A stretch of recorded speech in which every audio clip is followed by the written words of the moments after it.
The exterior, the interior, the engine, honestly, it doesn't really matter. It all needs to come apart. The plan is to strip this thing down to its bare bones, a blank slate, ready for whatever madness we're about to unleash. After some debate, and probably a little procrastination, we decided to tackle the exterior first.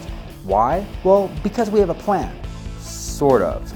Okay, we have the outline of a plan, but truthfully, we have no idea how this is going to go. Every step requires measuring, weighing options, juggling functionality, debating cost, and asking ourselves, can we really pull this off? Here's the kicker. We're not sure anyone's ever done what we're attempting. At least not quite like this. And yeah, we're stepping pretty far outside of our comfort zone here. I've worked as a mechanic, fixing other people's cars and my own. Yes, the cobbler's kids are barefoot, and I've spent time as a biomedical equipment engineer. So yeah, I can do some math, occasionally.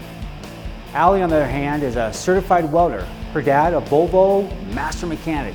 So she got the mechanically inclined gene locked down.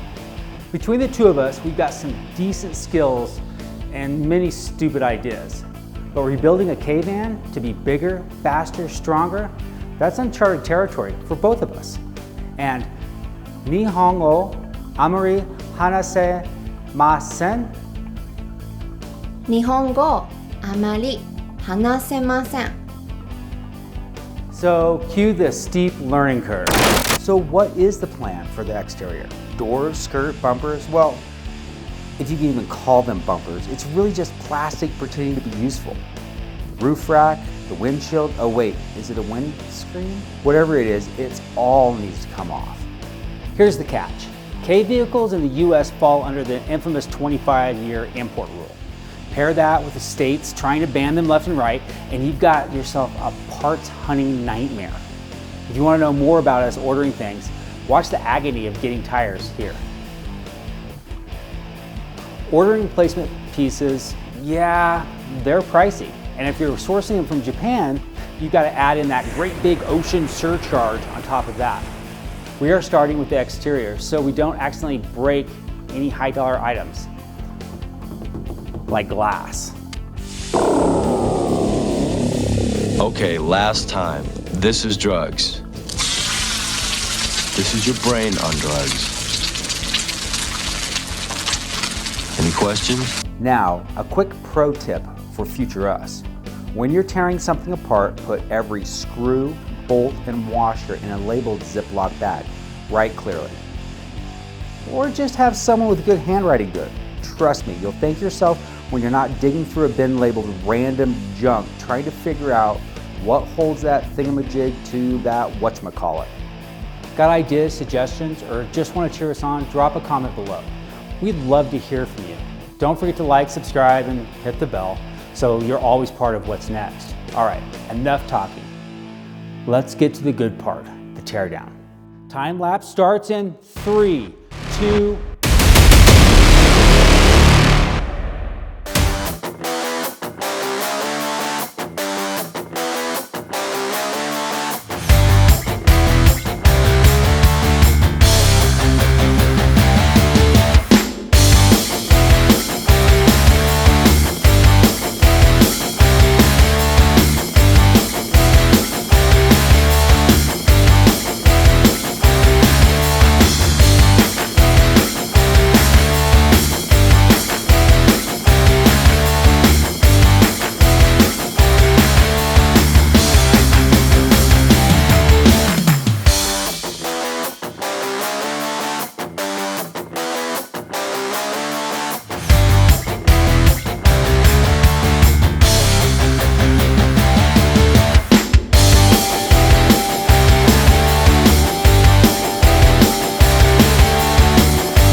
that's a wrap for the exterior. Well, except for the glass. Next up, the interior. And spoiler, it's going to get even more complicated. But hey, if it were easy, it wouldn't be nearly as fun. Dumbest saying ever. Next 2, that's how it's always been done. See you all in the next one.